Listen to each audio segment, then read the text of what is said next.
people watch television and watch movies, and in most of those things, there's retribution, right? The hero is able to resist torture, or if they're being tortured, depending on who's writing the script, and then they always are able to just apply the right amount of torture, and it gets just the right amount of information, and it's always to the right person, and they never show the consequence of that, and so the public generally thinks that torture works, it's effective. They've been conditioned to do so. And so what we know is it's not just ineffective, it's counterproductive. What I talk about is some of the values are informed decisions. You're going to get better information to make an informed decision about what you should do. Yeah, it in my view, it's clearly the mindset. Around the world, I've talked to different police and national security agencies, security services, and particularly in the smaller emerging countries where they may not have sophisticated training, they don't know what to do. They're trying to do what they think is best, and they're applying pressure, and they don't realize what they're doing. And so, but even in countries like the United States, where there's a lot of money dedicated to training, it becomes a politicized issue.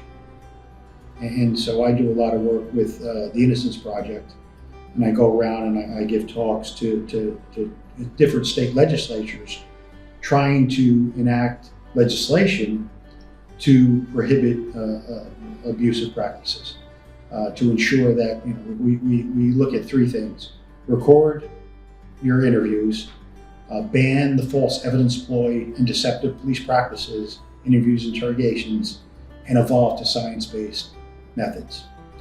Where we find the resistance is police unions and within the state legislatures themselves. Because if one party favors something, in this case it's usually the Democratic Party favors interrogation reforms, and then the Republicans automatically challenge it. And I meet privately with senators and congressmen from these different states, and I can convince them of what's necessary. Effective interviewing is necessary. But it's been hard for them to then change that to legislation. So we've had some states ban the false evidence ploy, which is one of the things that really contributes to false confessions, particularly with juveniles who are more vulnerable, as you know. But we've had states that have banned that with juveniles. But legally, the legislation hasn't banned it with adults. But what we're finding is when police agencies learn about the effective techniques in juveniles, they're applying that to adults themselves, because now they understand and they see it works. And so we don't need law to change practice. And that's one of the unintended consequences that I saw is, when I first was asked to advocate for banning interrogation of juveniles, I first said, it doesn't make sense just for juveniles.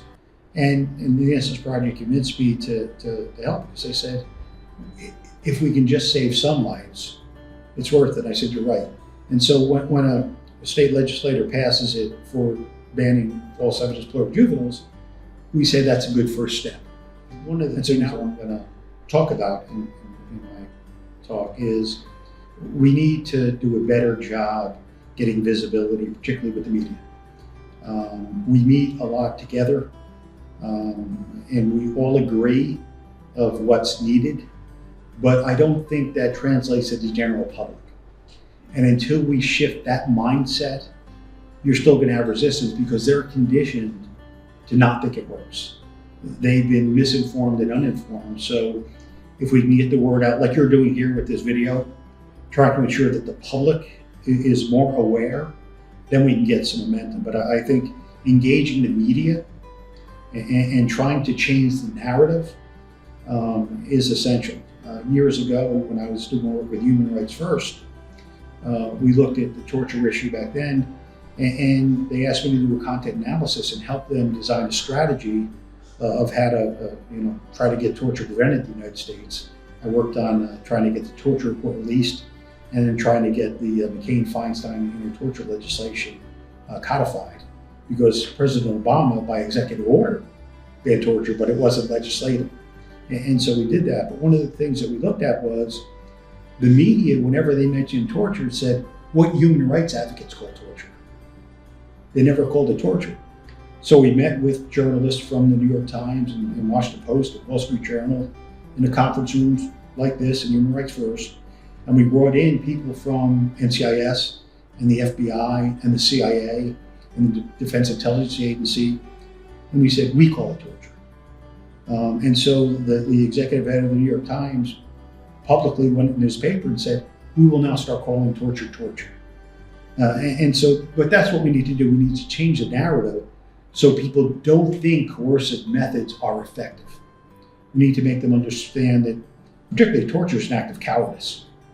Right? And so that's the narrative that we need to get out there. Not that, when the chips are down, we get tough. It's when the chips are down, we get smart.